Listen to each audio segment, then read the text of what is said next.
Have you ever stood in your backyard garden or small farm, looked at just a few chickens, sheep, or cattle, and still felt overwhelmed by the daily work?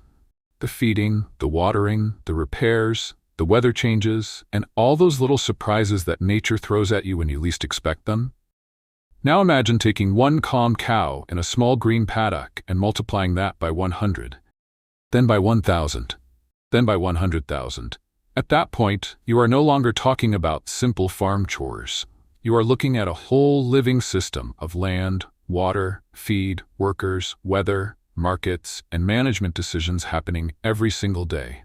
Welcome back to Farmyard Care, where we explore real farming, practical land wisdom, animal care, and the natural systems that keep every farm alive. If you enjoy learning how large-scale agriculture connects back to lessons you can use in your own garden, backyard, or small farm, make sure to follow the channel so you never miss our next deep dive. Today, we are beginning a fascinating global journey as we count down the 7 biggest cattle herds on Earth, measured by the largest number of cattle managed by a single operation. From religious institutions quietly running 6-figure herds, to corporate empires controlling more land than some entire countries, this ranking reveals a world where livestock, ownership, land, and economic power come together on a scale most of us can barely imagine. But we are not here only to admire the size. As someone who has spent years studying farming, soil, plants, and livestock systems, I always ask the same question. What can we actually learn from them? How do these operations manage water? How do they protect or sometimes damage the environment? And what practical ideas can we take from these giant cattle empires and apply in our own backyards, gardens, and small farms? So get ready, because this countdown is not just about big numbers. It is about land, animals, resources, and the future of farming. Let's begin. Number 7. Deseret Ranches, the Church's Herd, Florida, USA. We begin our countdown in Florida, a hot, humid state shaped by storms, wetlands, and unpredictable weather. Across the central part of this state stretches Deseret Ranches, a massive operation covering nearly 1.2 million acres. To understand that scale, this ranch is larger than the entire state of Rhode Island. This land supports more than 44,000 breeding cows, and when calves and stocker cattle are included, the total number can rise to over 100,000 head at any given time. But the most surprising part is not only the size of the herd, it is the ownership. Deseret is not owned by a major beef corporation or an old ranching family dynasty. It is owned by the Church of Jesus Christ of Latter-day Saints. Because this ranch is managed by a religious institution, its long-term thinking is different from many profit-driven operations. The decisions here are not only about quarterly income. They also focus on land stewardship, community investment, and keeping the land productive for future generations. Around 400 people work across the operation, from traditional ranch hands to specialists in water management. What makes Deseret especially interesting is that it does not depend on cattle alone. The ranch combines grazing land with citrus groves, creating a system where nutrients can move between livestock and orchards. In a place like Florida, water management is absolutely critical. The land is flat, storms can be intense, and hurricanes can bring serious flooding. That is why Deseret invests heavily in drainage, flood control, wetland protection, and wildlife habitat, while still maintaining strong agricultural productivity. Farmyard Care Lesson Number 1. The power of diversification and nutrient cycling. The big lesson from Deseret Ranches is simple but powerful. Never build your farm around only one crop or one animal. By combining cattle with citrus groves, Deseret protects itself from market swings, weather stress, and resource waste. On a small farm or backyard garden, the same idea applies. Can chicken manure feed your fruit trees? Can animals graze under orchards? Can plant waste become compost instead of trash? Nature works best when every part supports another part. Diversity builds resilience, and whether your farm is huge or small, your land becomes stronger when nutrients keep cycling through the system.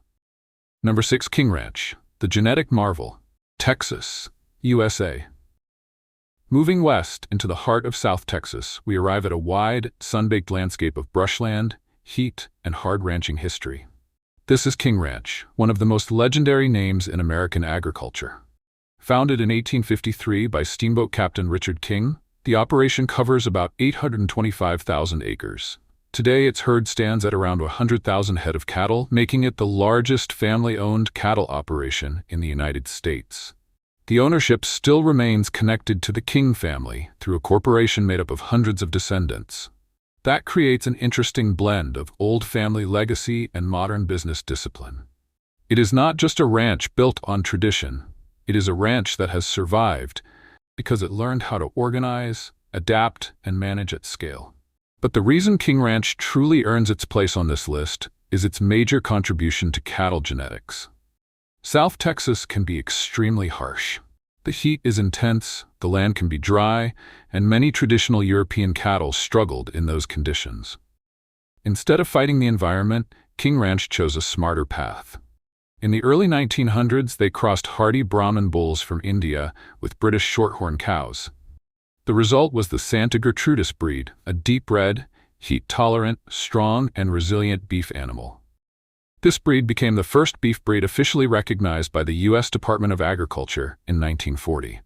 Today, Santa Gertrudis cattle can be found on 5 continents, proving just how powerful good adaptation can be. King Ranch also uses genomically enhanced DNA parentage testing to help maintain cattle quality and support strong USDA grading standards.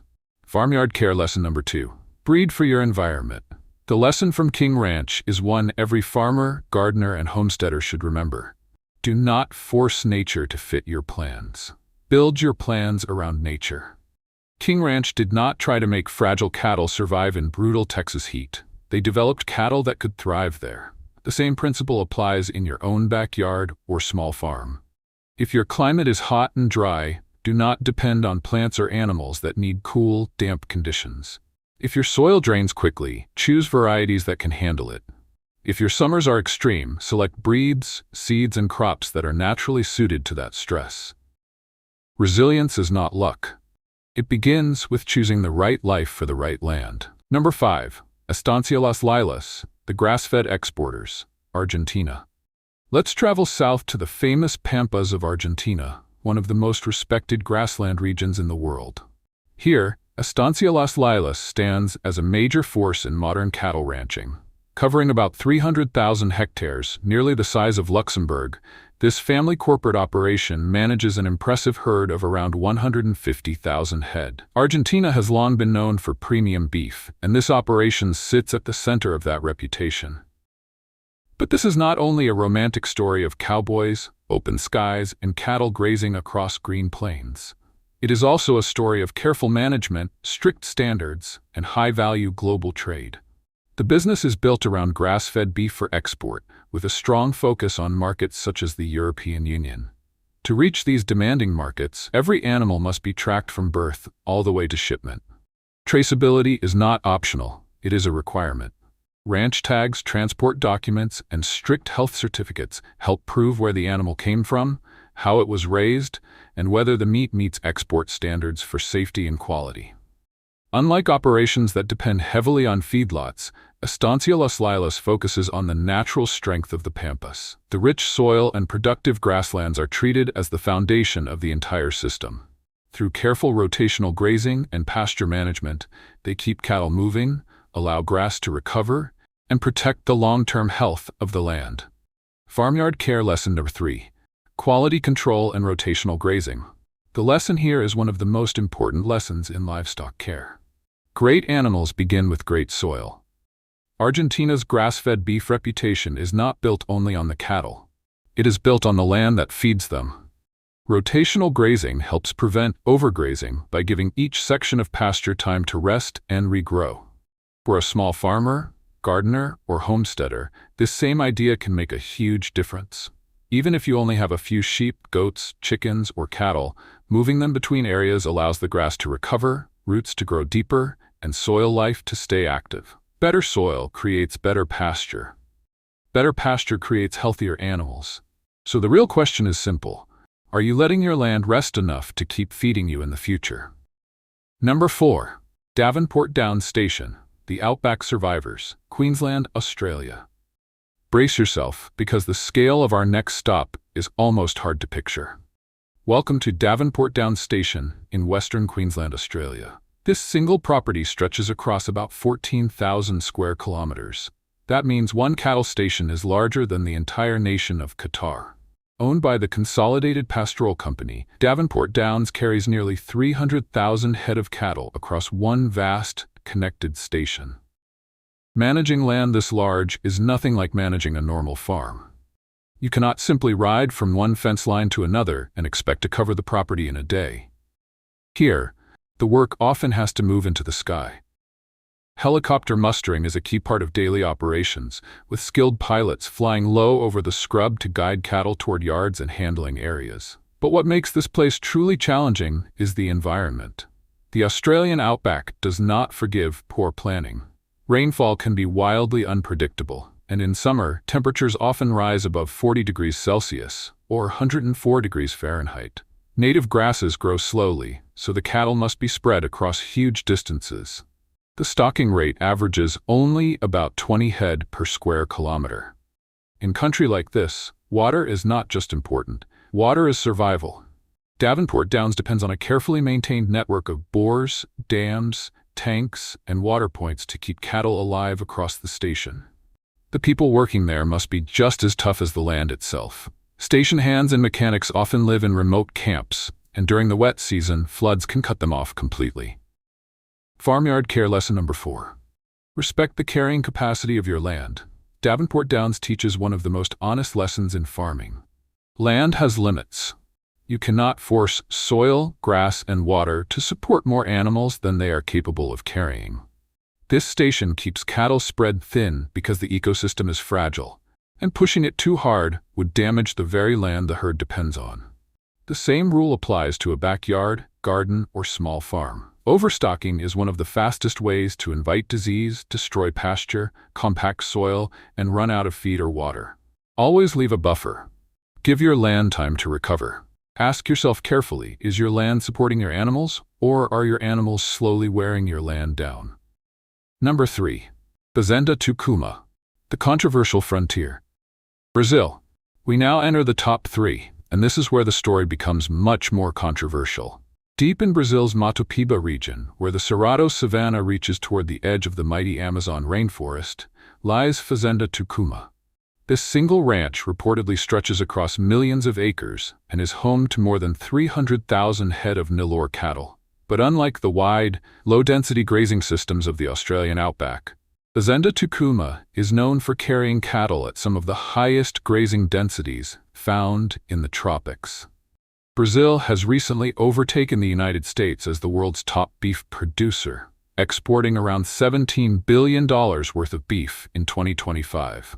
That kind of growth shows just how powerful the country's cattle industry has become. But it also comes with a serious global cost. The Mato Piba frontier has become one of the most debated regions in the world when it comes to deforestation and agricultural expansion.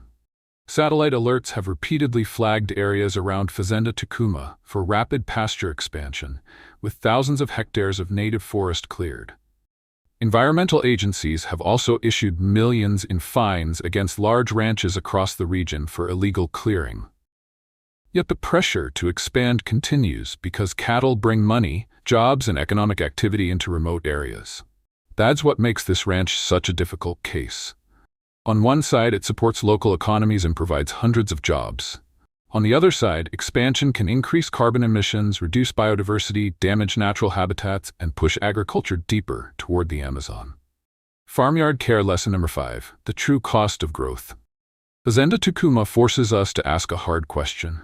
What is the real cost of the food we produce? Growth may look impressive on paper, but if it destroys the living system beneath it, that growth is not truly sustainable. Even in a small garden or backyard farm, the lesson still applies. When we clear every wild plant, remove every natural edge, or expand animal areas without thinking about soil, insects, birds, and native plants, we may be weakening the ecosystem that supports us. True farming success is not just about producing more today. It is about leaving the land healthier, richer, and more alive for the next generation. Number 2. Australian Agricultural Company, the corporate ecosystem. Australia. At number 2, we return to Australia, but this time we are not looking at one traditional ranch. We are looking at an operation that works more like a continent-wide cattle supply chain.